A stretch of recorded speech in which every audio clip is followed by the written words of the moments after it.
فرمایا کہ هو الذی یصلی علیکم وملائکتہ لیخرجکم من الظلمات الی النور وکان بالمؤمنین رحیما۔ اللہ وہی ذات ہے، هو الذی وہی ذات ہے اللہ تعالی، یصلی علیکم جو تم پر صلاۃ بھیجتا ہے، اور اس کے فرشتے، وہ ملائکت اور اس کے فرشتے بھی تم پر صلاۃ بھیجتے ہیں۔ اللہ کا صلاۃ بھیجنا اور فرشتوں کا صلاۃ بھیجنا، اس میں کیا فرق ہے؟ اللہ کا صلاۃ بھیجنا نزول رحمت، رحمتوں کا اتارنا، برکتوں کا اتارنا، یہ اللہ کی صلاۃ ہے۔ اللہ تم پر صلاۃ بھیجتا ہے مانا تم پر رحمتیں اتارتا ہے، جو بہت بڑا اللہ کا انعام ہے۔ لن يدخل احدکم عملہ الجنہ الا برحمت اللہ، قیامت کے روز جنت کا داخلہ صرف ان افراد کو ملے گا جن پہ اللہ کی رحمت ہوگی، اللہ جن پر رحمتیں برسائے گا۔ تو اللہ وہ ذات یصلی علیکم تم پر صلاۃ بھیجتا ہے مانا رحمتیں اتارتا ہے، وہ ملائکت اور اس کے فرشتے بھی تم پر صلاۃ بھیجتے ہیں۔ فرشتوں کے صلاۃ کے دو معنی ہیں، ایک ہے مغفرت کی دعا، بخشش کی دعا، اور دوسرا ہے رحمت کی دعا، مغفرت اور رحمت کی دعا۔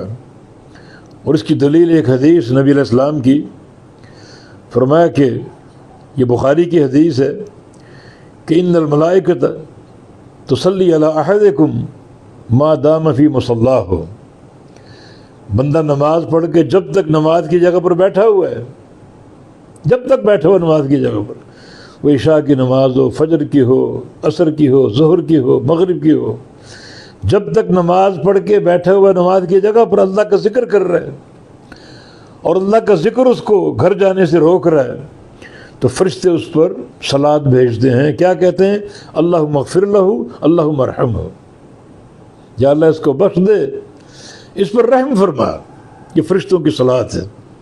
ہم عالم یحدث، جب تک اس کا وضو قائم ہے، وضو ٹوٹ گیا تو پھر یہ فرشتوں کی صلاۃ ختم ہو جائے گی۔ جب تک با وضو ہے، وضو قائم ہے اور اپنی نماز کی جگہ بیٹھا اللہ کا ذکر کر رہا ہے، تو ملائکہ اس کے لیے صلاۃ بھیجتے ہیں مانا مغفرت کی دعا کرتے ہیں اور رحمت کی دعا کرتے ہیں۔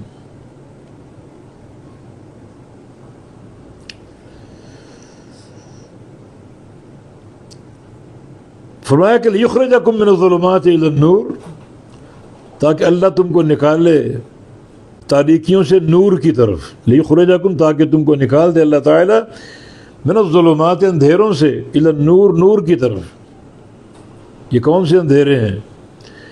یہ گمراہیوں کے اندھیرے، شرک و بدعت کے اندھیرے، کفر کے اندھیرے، معصیتوں کے اندھیرے۔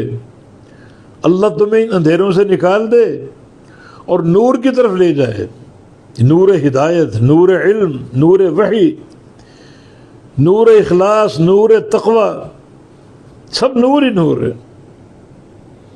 اس کا معنی کیا ہوا؟ اگر تم ذکر کثیر کرو گے اور صبح و شام خاص طور پہ اس کی تسبیح کرو گے، اس کا ذکر کرو گے، حمد و ثنا کرو گے، تو اللہ تم پر رحمتیں اتارے گا، فرشتے بھی، اور اس کا مرکزی فائدہ یہ کہ اللہ تعالیٰ تم کو تاریکیوں سے نکالے گا اور نور کی طرف لے جائے گا۔